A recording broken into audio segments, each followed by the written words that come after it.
एक उम्मीद सुनहरे ख्वाबों की जो आपने देख रखे हैं अपने बच्चों के लिए, सुनहरे कल की सूरत में। उस सुनहरे कल के लिए हम संवारते हैं आपके बच्चों का मुस्तकबिल। यूनिक ग्रुप ऑफ इंस्टीट्यूशन गुज़िश्ता 33 वर्षों से दिखा रहा है रास्तों को मंजिल, उम्मीद को रोशनी, इल्म से अमल की रवायत, बच्चों के रोशन मुस्तकबिल का ज़ामिन।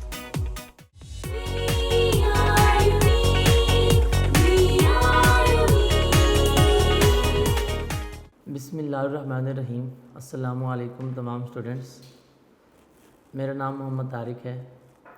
तो आज हम 10th क्लास केमिस्ट्री का लेक्चर नंबर 42 डिस्कस करेंगे।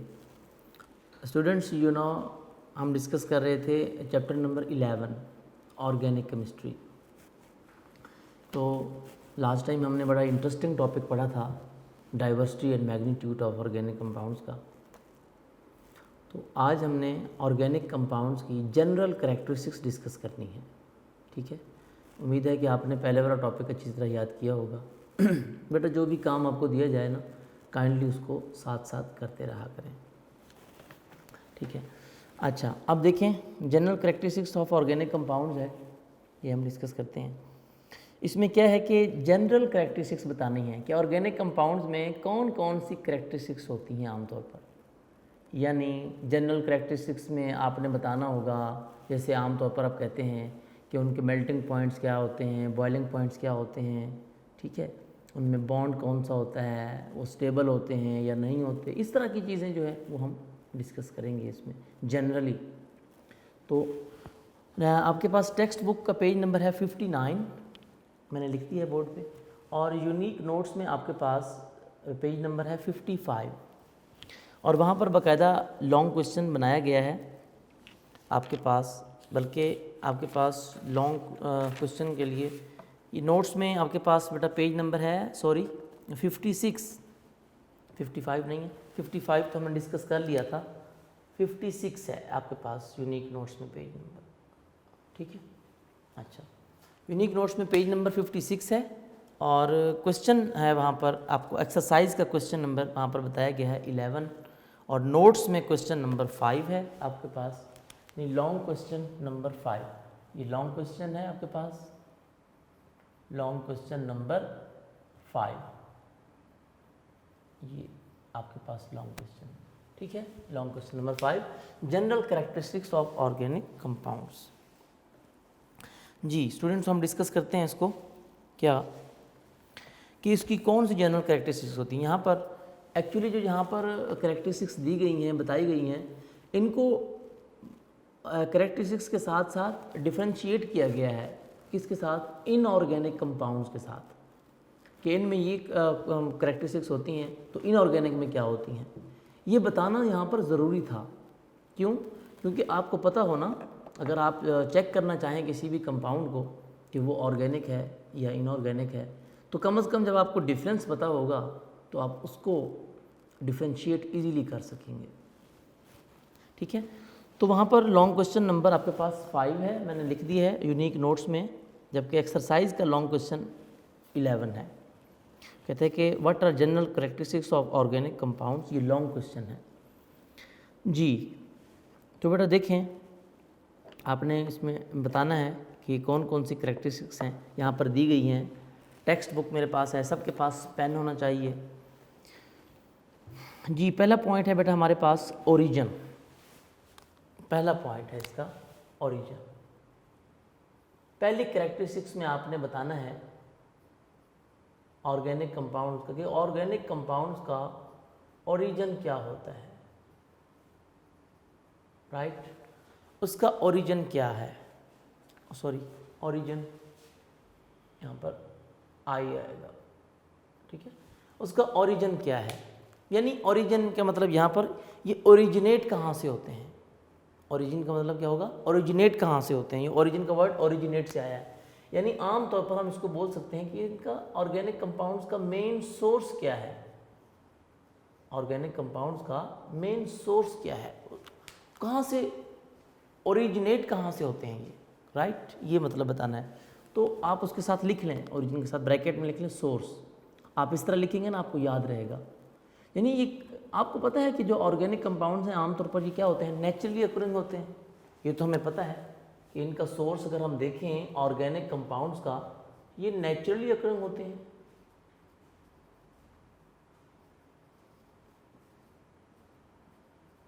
नेचुरली अकरिंग होते हैं, राइट। ये नेचुरली अकरिंग होते हैं हमारे पास। ऑर्गेनिक कंपाउंड्स आमतौर पर क्या होते हैं बेटा, नेचुरली अकरिंग होते हैं। ये हमने ऑलरेडी डिस्कस भी किया था। दे आर नेचुरली अकरिंग, ये इसका सोर्स है। और नेचुरली अकरिंग का मतलब आपको पता है, प्लांट्स, इसका मेन सोर्स क्या होगा, प्लांट्स होंगे। और क्या होंगे, एनिमल्स। नेचुरली अकरिंग प्लांट्स और एनिमल्स इसका सोर्स होंगे। ठीक है, देखिए इसको रीड करते हैं ज़रा, इसका सोर्स क्या है। Naturally occurring organic compounds are obtain from plants and animals, ये उसका मेन सोर्स है। ये हम ऑलरेडी डिस्कस भी कर चुके हैं शुरू में, जो ओल्ड डेफिनेशन थी ऑर्गेनिक कंपाउंड्स की, उसमें भी हमने पढ़ा था। लिवाइजर कॉन्सेप्ट पढ़ा था हमने, ठीक है, और वाइटल फोर्स थ्योरी पढ़ी थी बर्जीलियस की। Next, on the other hand, अब यहाँ पर डिफ्रेंशिएट कर रहा है, inorganic compounds are obtain from minerals and rocks. लो जी, मिनरल्स जितने भी हैं वो इनऑर्गेनिक हैं, रॉक्स वगैरह भी सारी की सारी क्या हैं, इनऑर्गेनिक है। Next, number 2, composition.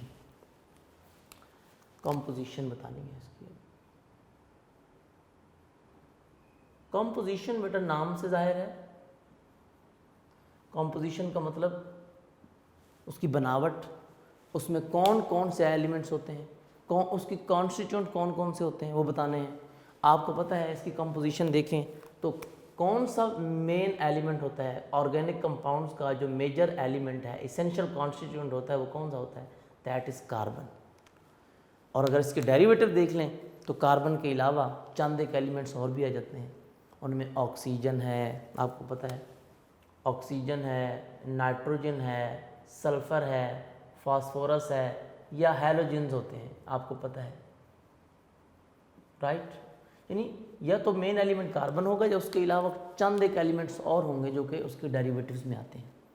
ठीक है, यानी सिर्फ मेन एलिमेंट कार्बन है, जबकि पीरियोडिक टेबल के बाकी जितने भी एलिमेंट्स हैं सारे के सारे 117 एलिमेंट्स, इन चंद के अलावा, ठीक है, 118 में से एक कार्बन हो गया, बाकी बचे 117, उनमें से कुछ चंद एक ये हैं, बाकी सारे के सारे इनऑर्गेनिक। जी देखिए, carbon is an essential constituent of all organic compound. ये MCQs भी है, अंडरलाइन कर लें इसको। They are made up of few elements, अब उनकी बताना है ना ये कैसे बनते हैं, बनावट उनकी क्या है, कॉम्पोजिशन क्या है। Such as carbon, hydrogen, nitrogen, oxygen, halogen, sulphur. ठीक है, मैंने यहाँ पर हाइड्रोजन नहीं लिखा, उसने हाइड्रोजन भी बोला है, हाइड्रोजन भी होता है, ज़ाहिर है हाइड्रोकार्बन है। उसने फास्फोरस का वर्ड नहीं बोला, लेकिन फास्फोरस भी होता है। नेक्स्ट, कोवलेंट लिंकेज, ये तो हमें सबको पता है बेटा, इनमें बॉन्ड कौन सा होता है, कोवलेंट होता है। लिंकेज कौन सा होता है, कोवलेंट। ऑर्गेनिक कंपाउंड्स में कौन सा लिंकेज होता है, कोवलेंट लिंकेज होता है, यानी कोवलेंट बॉन्ड होता है, आप कह सकते हैं। ऑर्गेनिक जितने भी हैं सारे के सारे, सब में क्या होता है, कोवलेंट बॉन्ड होगा, चाहे वो सिंगल हो, डबल हो या ट्रिपल हो। जबकि जो इनऑर्गेनिक कंपाउंड्स हैं उन सब में आयनिक बॉन्ड होता है, उनमें कोवलेंट नहीं होता। और कार्बन बनाता ही कोवलेंट बॉन्ड है, आयनिक बॉन्ड नहीं बनाता, याद रखिएगा जी। पॉइंट नंबर 3 है बेटा, organic compounds contain covalent bonds that में बी पोलर और नॉन पोलर। हाँ, अलबत्ता ये ज़रूर है कि वो बॉन्ड पोलर भी हो सकता है, आपने पोलर कोवलेंट भी पढ़ा था, नॉन पोलर कोवलेंट भी पढ़ा था। While the inorganic compound mostly contain ionic bonds, ये MCQs भी आ सकता है आपका। ठीक है, ये साथ साथ MCQs भी हैं। नेक्स्ट पेज नंबर 60 आपका टेक्स्ट बुक का। अब पेज नंबर 60 पे हम आ गए।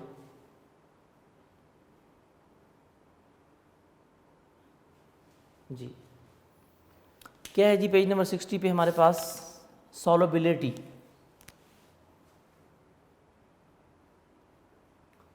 सॉल्युबिलिटी,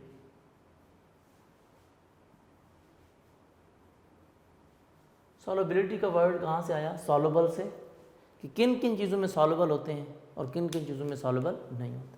बेटा आपको पता होना चाहिए ऑर्गेनिक कंपाउंड्स जितने भी होते हैं ना, मोस्टली, ये आप कह सकते हैं, मीनिंग आप ये कह लें कि तकरीबन सारे, ज़्यादातर क्या होते हैं, नॉन पोलर होते हैं।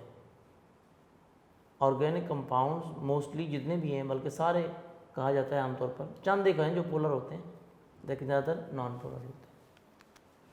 नॉन पोलर पोलैरिटी बहुत कम होती है, नॉन पोलर नेचर बहुत ज़्यादा होती है। नॉन पोलर होते हैं तो सॉल्युबल किस में होंगे? बेटा आपको याद होगा, आपने क्लास 9th में एक चीज़ पढ़ी थी बड़ी ही मज़ेदार, लाइक डिज़ोल्व लाइक। याद आया कुछ? लाइक डिज़ोल्व लाइक, कि पोलर पोलर में सॉल्युबल होते हैं और नॉन पोलर नॉन पोलर में। तो ऑर्गेनिक कंपाउंड्स कोवलेंट बॉन्ड वाली चीज़ें मोस्टली नॉन पोलर होती हैं, तो ये सॉल्युबल भी किस में होंगी? नॉन पोलर में। यानी non polar solvent non polar solute को डिज़ोल्व करेंगे, ठीक है, और पोलर पोलर में। तो कोवलेंट है ही नॉन पोलर, तो ये डिज़ोल्व भी किस में होंगे? नॉन पोलर में। Benzene, ether, ETC. देखिए organic compounds having non polar linkage, क्योंकि ज़्यादातर नॉन पोलर होते हैं ना, कुछ पोलर भी होते हैं, मैंने बताया आपको चंद एक, are generally soluble in organic solvent. तो जाहिर है ऑर्गेनिक कंपाउंड है तो वो डिज़ोल्व भी ऑर्गेनिक सॉल्वेंट में होंगे। ऑर्गेनिक सारे नॉन पोलर, मैंने बताया आपको, नॉन पोलर में डिज़ोल्व होंगे, लाइक अल्कोहल, ईथर, बेंजीन, आपको फार्मूले भी पता है इनके। अच्छा, उसके बाद कार्बन डाइसल्फाइड। कार्बन डाइसल्फाइड का फार्मूला भी लिख लें आप। कार्बन डाइसल्फाइड का फार्मूला होता है CS2, जैसे CO2 होता है ना कार्बन डाइऑक्साइड, यहाँ पर वैसे CS2 कार्बन डाइसल्फाइड, ये भी एक ऑर्गेनिक कंपाउंड है, ठीक है, ये भी सॉल्वेंट है, लिक्विड होता है ये भी। ये सारे जितने भी बताए गए ना, ये सारे लिक्विड हैं। Alcohol, ether, benzene, carbon di, ये सारे लिक्विड हैं। लेबॉर्ट्री में इनको सॉल्वेंट के तौर पे यूज़ किया जाता है जी। On the other hand the inorganic compounds with ionic bonds are soluble in polar solvents like water, वो वाटर में सॉल्व होते हैं। नेक्स्ट नंबर 5, इलेक्ट्रिकल कंडक्टिविटी, यानी कंडक्टेंस, कि वो कंडक्टर होते हैं या नहीं होते, ये बताना है अब आपने। पॉइंट नंबर 5, इलेक्ट्रिकल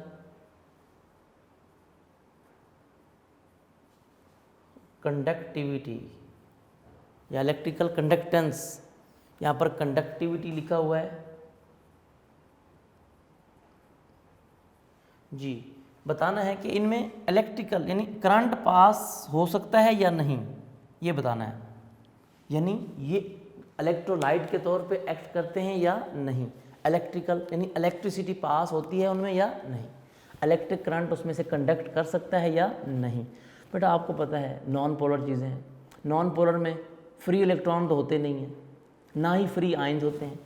तो जो ऑर्गेनिक कंपाउंड्स हैं ना तो इनमें फ्री इलेक्ट्रॉन्स होते हैं, नो फ्री इलेक्ट्रॉन्स, ना ही इसमें फ्री आयंस होते हैं, नो फ्री आयोन्स। किसमें? ऑर्गेनिक में। ऑर्गेनिक कंपाउंड में ना फ्री इलेक्ट्रॉन होते हैं ना फ्री आयंस होते हैं, तो इनमें करंट भी पास नहीं होता। They are bad conductor, they are poor conductor of electricity, इनमें करंट पास नहीं होता। क्यों?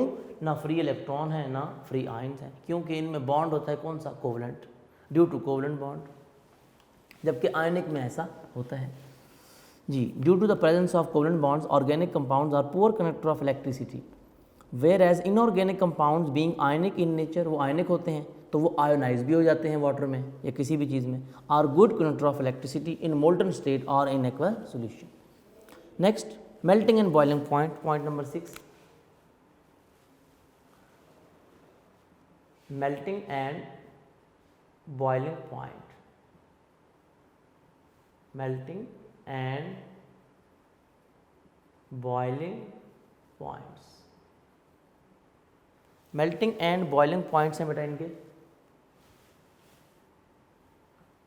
बेटा आपको पता है कोवलेंट बॉन्ड है, कोवलेंट बॉन्ड इतना ज़्यादा स्टेबल नहीं होता जितना आयनिक होता है।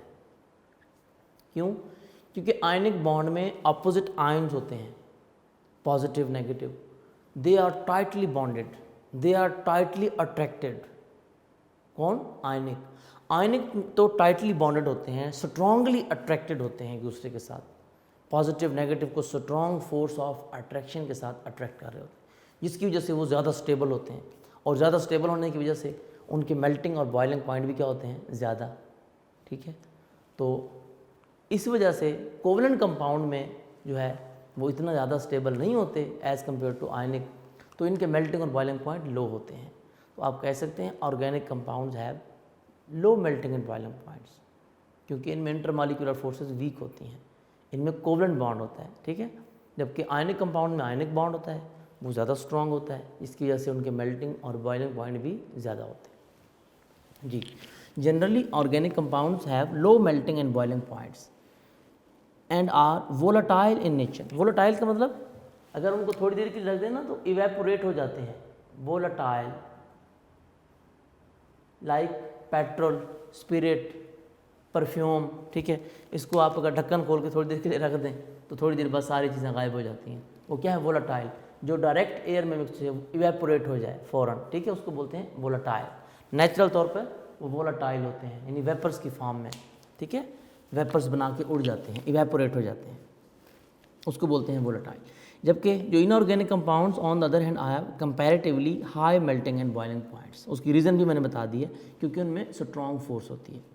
स्टेबिलिटी नंबर 7 है हमारे पास, स्टेबिलिटी। बेटा स्टेबिलिटी की बात भी तकरीबन आपको समझ आ गई होगी।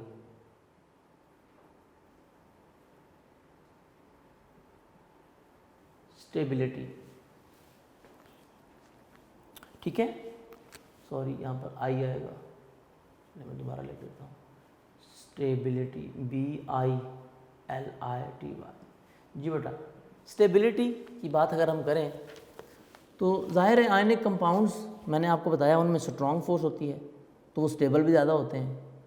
तो कोवलेंट में तो बॉन्ड ही ज़्यादा स्ट्रॉन्ग नहीं होता, तो स्टेबल भी नहीं होते, ये लेस स्टेबल होते हैं। Organic compounds are less stable due to covalent bond, while inorganic compounds are more stable than covalent compound। क्यों? क्योंकि आयनिक में आयनिक फोर्स होती है, आयनिक बॉन्ड होता है, वो ज़्यादा स्ट्रांग होता है, इसकी वजह से उनकी स्टेबिलिटी भी ज़्यादा होती है। जबकि जो कोवलेंट है, कोवलेंट कंपाउंड में वो क्या होता है, कोवलेंट बॉन्ड होता है, वो ज़्यादा स्ट्रांग नहीं होता, ज़्यादा स्टेबल नहीं होता एज़ कम्पेयर टू आयनिक। तो इसीलिए आप कहेंगे organic compound are less stable. जी, since organic compounds have low melting and boiling point, ये बात भी सच है, they are less stable than inorganic, मैंने रीज़न भी बता दी। नेक्स्ट है जी कंबस्टिबिलिटी। कंबस्टिबिलिटी नंबर 8।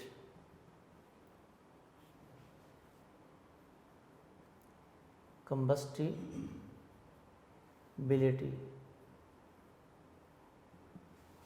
कंबस्टिबिलिटी। जी बेटा, कंबस्टिबिलिटी क्या कहाँ से है पता है, ये वर्ड कहाँ से आया है, कंबस्टन से आया है। कंबस्टिबिलिटी का वर्ड कहाँ से आया है, कंबस्टन, कंबस्टन से आया है। कंबस्टन क्या होती है, कंबस्टन का मतलब होता है burning process, process of burning.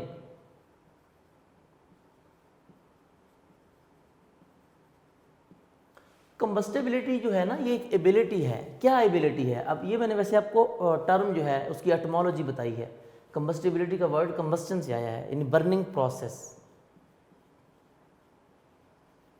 कंबस्टिबिलिटी actually एक एबिलिटी है। किस चीज़ की एबिलिटी है, एबिलिटी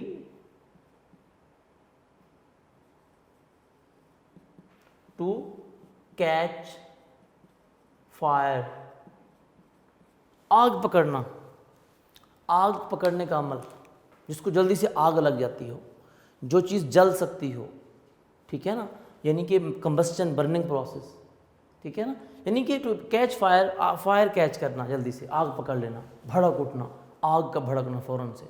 तो कंबस्टिबिलिटी यही होता है। जिस तरह कि आपको पता है जो ऑर्गेनिक कंपाउंड्स हैं, लाइक पेट्रोल है, पेट्रोल, डीजल ऑयल हो गया आपके पास, हाई ऑक्टेन फ्यूल हो गया, कैरोसिन ऑयल हो गया, आपको पता है ये सारे के सारे ऑयल जो हैं ये फ्यूल के तौर पे हम यूज़ करते हैं इनको, ठीक है। क्यों?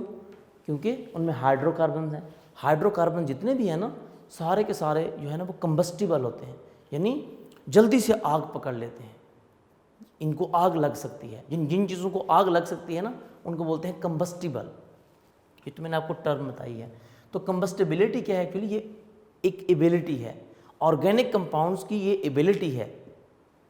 क्या करते हैं ये? टू कैच फायर, आग पकड़ लेते हैं।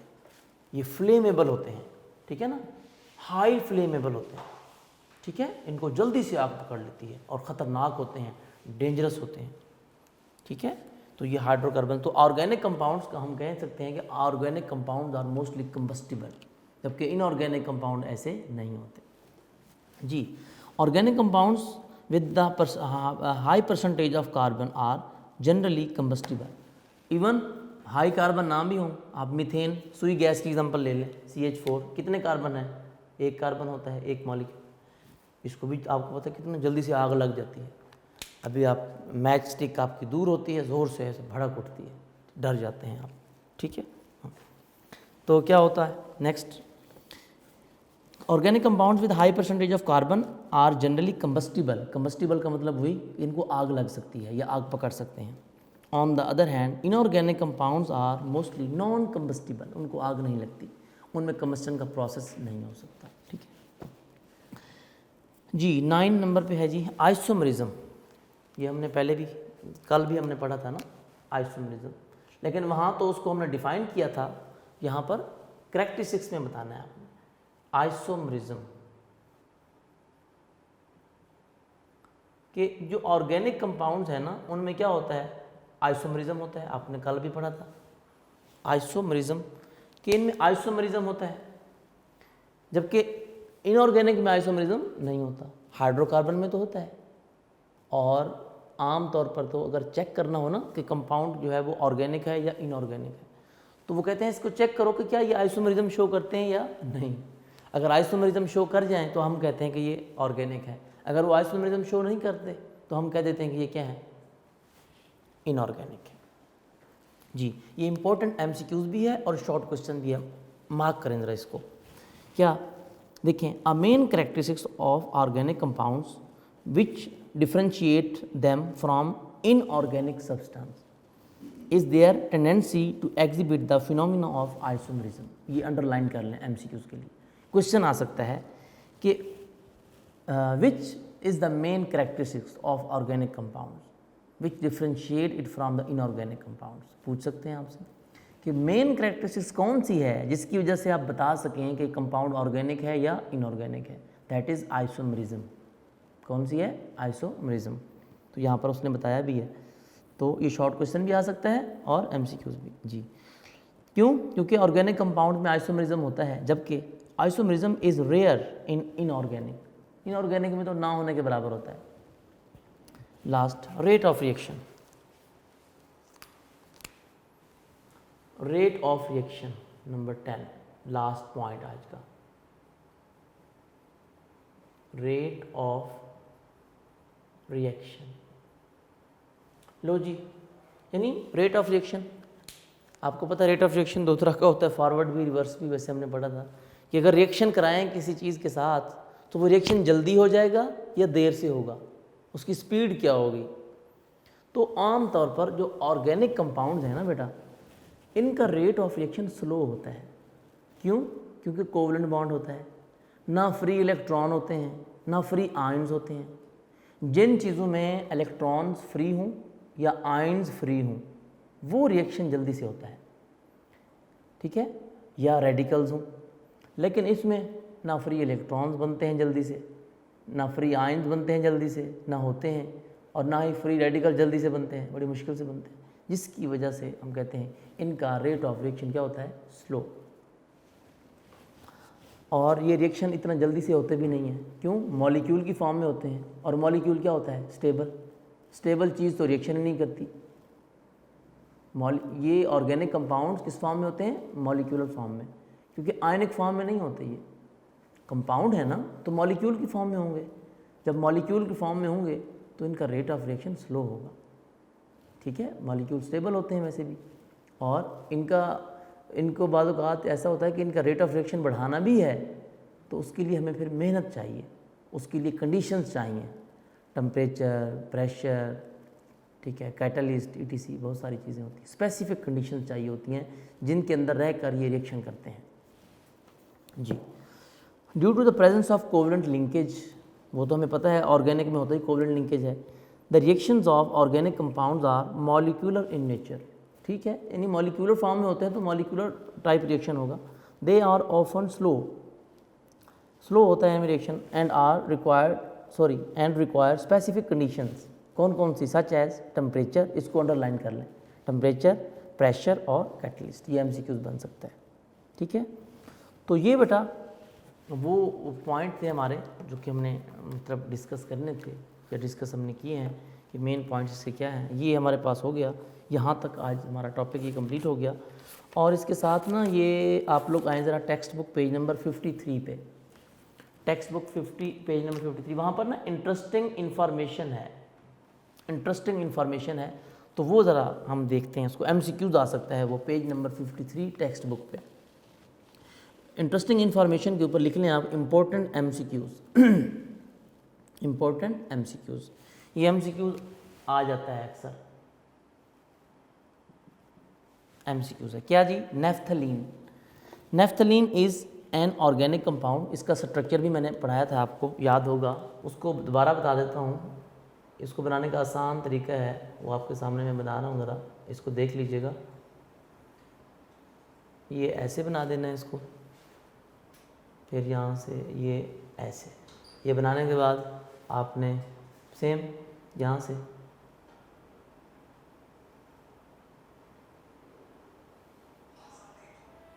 ठीक है, ये बना लिया आपने, ये यहाँ ठीक है, ऐसे बना लिया। अब इनको मिला दें, ये देखें, ये देखें, ये देखें, ये आपके पास 2 बेंजीन रिंग इकट्ठे बन जाएंगे। अब आपने उसी हिसाब से जैसे पहले बनाया था ना, यहाँ पर डबल बॉन्ड, जहाँ पर दोनों आपस में ये बेंजीन रिंग मिल रहे हैं, ठीक है ना, यहाँ डबल बॉन्ड, इसके हिसाब से बाकी लगा दें, double single double single double, ये सेम इसके डबल के बाद single bond, double bond, single bond और डबल बॉन्ड। ये नेफ्थलीन है बेटा, ठीक है। ये आप हमने पहले भी बनाया था ना, इसका स्ट्रक्चर आपको याद होगा। ये नेफ्थलीन हमारे पास आ गया जी।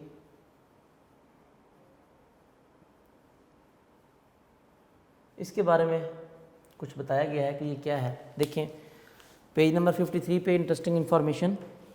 Naphthalene is an organic compound, जाहिर है ये ऑर्गेनिक कंपाउंड है। It sublimes at room temperature.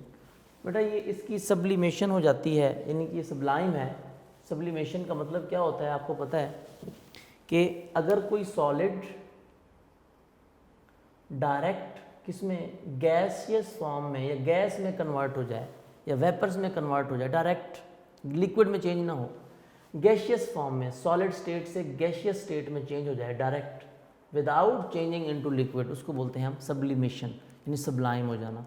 तो नेफ्थलीन एक ऐसी चीज़ है, अगर आप इसको रख दें रूम टेम्परेचर पे या वैसे इसको हीट करें तो ये सारे का सारा सॉलिड डायरेक्ट गैस में कन्वर्ट हो जाता है, ठीक है जी।